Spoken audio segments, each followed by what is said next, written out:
सर्वांना नमस्कार. Tanvi Arjun love स्टोरीचे 186 episode यापूर्वीच अपलोड केलेले आहेत.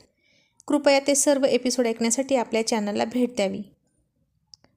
आता बराच वेळ अर्जुनचं त्याच्या बेडरूममध्ये बायकोसोबत सिक्रेट मॅजिक चाललं होतं. त्यानं तन्वी मॅडमना हसवण्यासाठी खूप प्रयत्न केले होते आणि तन्वी मॅडम हसणार नाहीत असं होणारच नाही. आणि मग थोड्या वेळाने दरवाजा उघडला तर आर्यन दारातच उभा होता आणि त्यानं सगळी पलटण अडवून धरली होती. त्याच्या मम्मा आणि डॅडला कोणीच डिस्टर्ब करू नये म्हणून. आणि सगळ्यांना असं समोर पाहून अर्जुन तन्वी थक्क झाले. आणि कुणाल म्हणाला, काय मिस्टर धूमकेतू, कसलं मॅजिक चाललं होतं? आणि तन्वी लाजून हसायला लागली. अर्जुन दाताने ओठ चावत डोकं खाजवत होता. आणि अर्जुन म्हणाला, सालेसाहेब तुम्हाला बघायचं आहे का माझी मॅजिक? तर चला आत. कुणाल म्हणाला, नको नको, मला काही मॅजिक वगैरे बघायचे नाही, कारण तुमची मॅजिक मी आधीच बघून बसलो आहे आणि मला तुझी हॉरर मॅजिक झेपत नाही. पण तुम्ही दोघे भांडला होतात का? आर्यन सांगत होता. तन्वी सॅड होती म्हणून. इतक्या दिवसातून भेटलात ना तुम्ही आणि भांडताय कसले? आणि तन्वी म्हणाली, अरे कुणाल, तू काय ऐकतोस आर्यनचं? तो लहान आहे. आमचं भांडण वगैरे काही नाही झालं, आम्ही आपलं सहजच बोलत होतो. कुणाल म्हणाला, सहजच? आणि तुम्ही दोघं नक्की ना?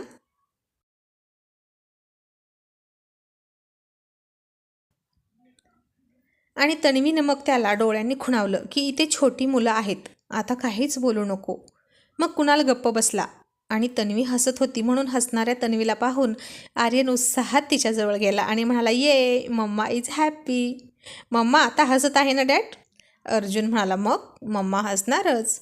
आणि nothing is impossible for dad, right Aryan? Aryan पुन्हा तन्वीला आणि अर्जुनला एकत्र पायाला मिठी मारत म्हणाला, yes dad, my dad is my hero. आणि तो स्वीटीला म्हणाला, तुझे डॅड असे आहेत का? स्वीटी म्हणाली, हो, माझे डॅडसुद्धा हिरो आहेत. आर्यन म्हणाला, नाही, माझे डॅड सुपर हिरो आहेत. स्वीटी म्हणाली, मग माझे डॅडसुद्धा सुपर हिरो आहेत. आर्यन म्हणाला, माझे डॅड खूप हँडसम आहेत. आणि स्वीटी म्हणाली, नाही, माझे डॅड तुझ्या डॅडपेक्षा जास्त हँडसम आहेत. आर्यन म्हणाला, माझे डॅड खूप डॅशिंग आहेत आणि तुझे डॅड लूझर आहेत. आणि स्वीटी चिडून म्हणाली, नाही, माझे डॅड कूल आहेत आणि तुझे डॅड अँग्री आहेत आणि रागीट माणसं लूझर असतात. आणि त्यातच त्या दोघांची भांडणं लागली आणि आर्यनने स्वीटीच्या रागात झिपऱ्याच पकडल्या. तशी स्वीटी रडायला लागली. आणि अर्जुन म्हणाला, ओय टायगर, ऐसा नाही करते, लडकियों की इज्जत करते हे. आर्यन म्हणाला, डॅड पण ती काय म्हणाली बघितलं ना तुम्ही? तुम्ही अजिबात लूझर नाही. मग ती असं का म्हणाली? मी तिला सोडणार नाही. अर्जुन म्हणाला, आर्यन असं नाही करायचं बेटा, सोड तिला आणि सॉरी म्हण तिला. आणि इतर वेळी आर्यन लगेच सॉरी म्हणायचा. त्याला ही एक छान सवय होती. कितीही चुका केल्या आणि सॉरी म्हटलं की लगेच सॉरी म्हणायचा. पण आत्ता तो स्वीटीला सॉरी म्हणत नव्हता, कारण ती त्याच्या डॅडला लूझर म्हणाली होती. आणि स्वीटीने त्याला जीप काढून दाखवत ऊ केलं. आणि आर्यन चिडून म्हणाला, बघितलं डॅड ती कशी करते, मी तिचे दात पाडीन. आणि हे सगळं ऐकून सगळे शॉक झाले. आणि अर्जुननं स्वीटीला कडेवर उचलून घेतलं आणि म्हणाला, स्वीटी बेटा असं करायचं नाही. आणि गोड मलाईच्या पेढ्यासारखी पांढरी शुभ्र गुटगुटीत गोबऱ्या गालाची, एवढंसं नाक असलेली, लाल चुटूक ओठ आणि टपोरे डोळे असलेली, नावाप्रमाणेच स्वीट असलेली स्वीटी गाल फुगवून लाडात म्हणाली, अर्जुन मामा, आर्यन नेहमी मला त्रास देतो, खेळताना माझ्यावर सतत दादागिरी करतो. आर्यन म्हणाला, मग तुला काही कळतच नाही? मी मोठा आहे ना तुझ्यापेक्षा, मग माझं ऐकायचं. आणि ते माझे डॅड आहेत, तू तुझ्या डॅडकडे जा. आणि स्वीटी म्हणाली, ते माझे मामा आहेत. ती अर्जुनचे गाल तिच्या छोट्या हातात घेऊन म्हणाली, अर्जुन मामा, तुम्ही माझे मामा आहात ना? आणि आर्यन म्हणाला, मग मी पण माझ्या मामाकडे जाणार. आणि आर्यन कुणालच्या कडेवर जाऊन बसला. तशी नटखट स्वीटी लगेच उतरली आणि तिथे जाऊन म्हणाली, आता हे माझे डॅड आहेत, तू तुझ्या डॅडकडे जा. आणि आर्यन पुन्हा वैतागला आणि म्हणाला, ओ गॉड, या गर्ल पण ना खूप सिली असतात, यांच्या ना अजिबात नादी लागायला नको. हो ना डॅड. आणि त्याच्या या वाक्यानं सगळे खूप हसायला लागले. आता या दोघांमुळे घरामध्ये खूप चैतन्य असायचं. सतत भांडत राहायचे, पण करमायचं नाही एकमेकांशिवाय त्यांना. आणि त्यातच भरीसभर म्हणजे अतुलची पिहू आली की काही खरं नसायचं. ती या दोघांमध्ये मोठी होती आणि तिच्या आईसारखी सेम टू सेम हुकमाचा एक्का होती. ती तर हातामध्ये छडी घेऊन या दोघांची क्लासच घ्यायची.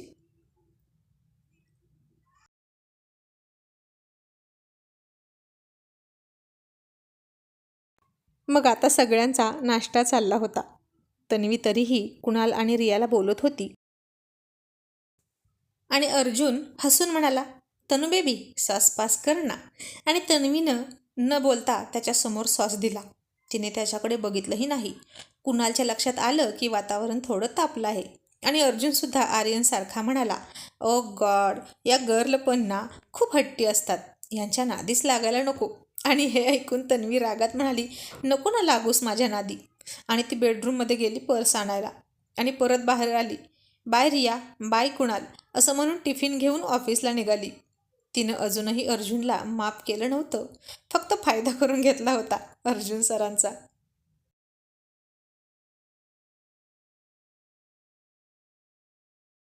कारण आता राग आणि द्वेष प्रेमाच्या आड येऊ द्यायचा नाही. भरपूर प्रेम करून घ्यायचं आणि मग पुन्हा राग कंटिन्यू करायचा. असं चाललं होतं आता त्यांचं सध्या. लग्नाला 5 वर्ष झाली होती. आता एकमेकांच्या रुसण्याने एकमेकांना जास्त फरक पडत नव्हता. कारण आता दोघेही एकमेकांचे खूप हक्काचे झाले होते. ती त्याला लगेच सोडून जाईल किंवा तो तिला सोडून जाईल हे आता इम्पॉसिबल होतं त्यांच्यात. कारण आता त्यांच्या प्रेमाला आयुष्यभर बांधून ठेवणारा एक गोड धागा निर्माण झाला होता त्यांच्यात, आर्यन नावाचा. आणि त्यांचं नातं आणखीनच घट्ट झालं होतं. आणि म्हणून आता खूप हक्काने रागवायचं. कितीही दिवस चिडून राहायचं. ज्याच्यावर रागवायचं, रुसायचं, त्याच्याच आठवणीत हसायचं. असं चाललं होतं दोघांचं. त्यांच्या वैवाहिक आयुष्यातली ही दुसरी फेज होती आणि ती सुरू झाली होती. आणि त्यातच हे बन्सल नावाचं एक संकट. संकट म्हणण्यापेक्षा एक रोमियो आला होता तिच्या आयुष्यात. त्याला जास्त किंमत द्यायची गरज नाही. कारण आता सुंदर मुली म्हटल्यावर कोणीही अट्रॅक्ट होतंच की.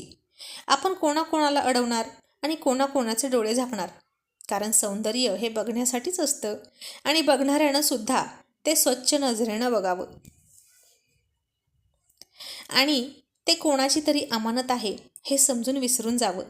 फक्त डोळ्यांनी बघणं हे चुकीचं नाही, पण ते मिळवण्याची हवस मनात ठेवणं हे मात्र चुकीचं आहे. म्हणून आपण आपल्याला प्रोटेक्ट करून राहायचं इतकंच म्हणायचं होतं अर्जुनला.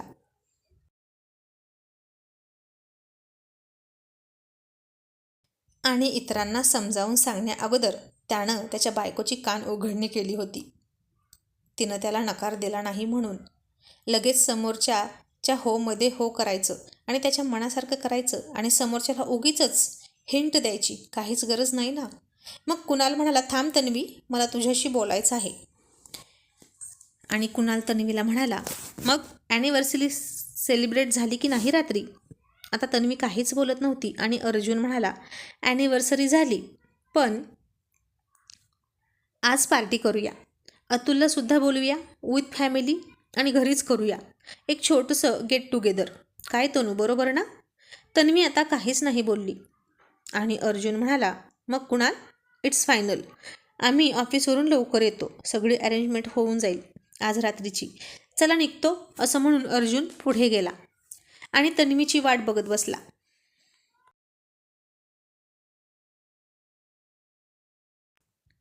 आणि कुणाल म्हणाला, तन्वी अगं काय झालं. अर्जुन किती उत्साहात आहे आणि तुझा मूड इतका ऑफ का आहे. 15 दिवसातून तो आलाय ना अमेरिकेहून आणि तू अशी काय तोंड पाडून बसलीस. आणि त्यात ॲनिव्हर्सरी आहे तुमची. तो नाराज होईल असं काही करू नकोस, कळलं. आता कुणालला काय सांगायचं ही सांगण्यासारखी गोष्ट नव्हती. आणि तन्वी तुटक तुटक आवाजात म्हणाली, हो, तू टेन्शन नको घेऊस. मग तन्वीसुद्धा गाडीत बसली, पण अर्जुनपासून लांब बसली. अर्जुननं तिच्याकडे पाहिलं, पण तिने त्याच्याकडे अजिबात पाहिलं नाही. ती मोबाईल बघत होती.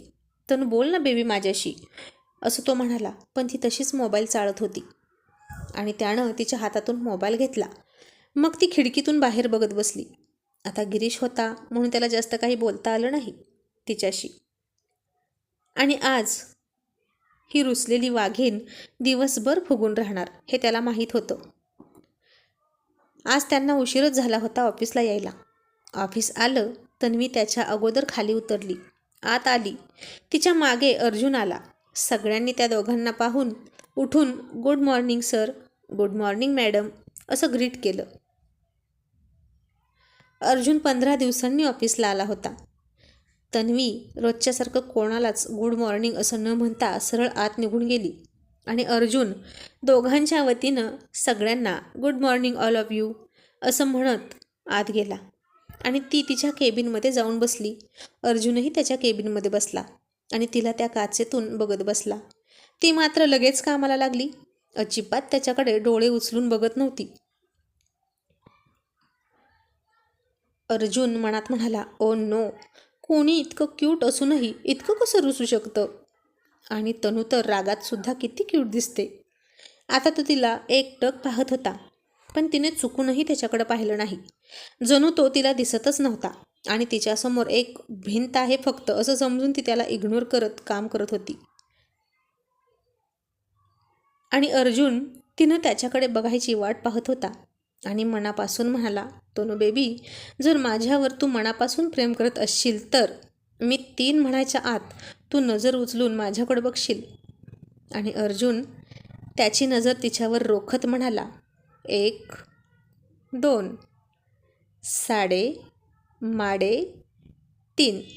तशी मागच्या 15 मिनिटांपासून एकदाही त्याच्याकडे न बघणाऱ्या तन्वीनं त्याच्याकडे तिचे टपोरे डोळे उचलून रागात पाहिलं आणि अर्जुनने तीच संधी साधून तिला डोळा मारत ओठांचा पाऊट केला आणि तिनं चिडून तिच्या जवळच त्या दोघांच्यामध्ये असलेल्या पडद्याचं बटन दाबलं आणि दोघांच्यामध्ये पडदा टाकला. आता त्या पडद्याचं बटन अर्जुन सरांकडे सुद्धा होतं आणि त्यानं पुन्हा बटन दाबून पडदा वर घेतला. तन्वीने पुन्हा पडदा खाली घेतला. अर्जुननं पुन्हा वर घेतला. आता त्यांचा हा पडद्याचा अप अँड डाऊनचा गेम असा सुरू होता. अगदी लहान मुलासारखं चाललं होतं सगळं त्या दोघांचं. इतक्यात अतुल आत आला आजच्या दिवसाचे शेड्यूल अर्जुनला देण्यासाठी. 15 दिवसातून बॉस खुर्चीत दिसत होते आणि अतुल म्हणाला, सर, आज या मीटिंग आहेत आणि संध्याकाळी पण एक मीटिंग आहे.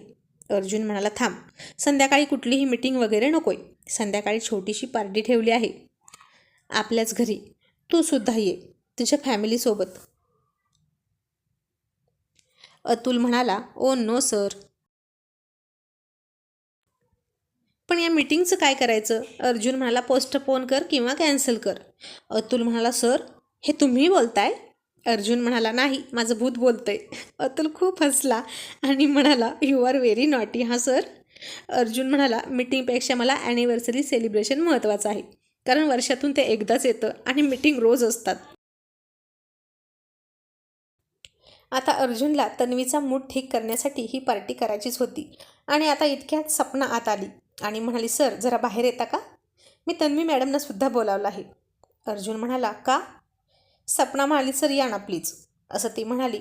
ओके चला, असं म्हणून अर्जुन बाहेर आला.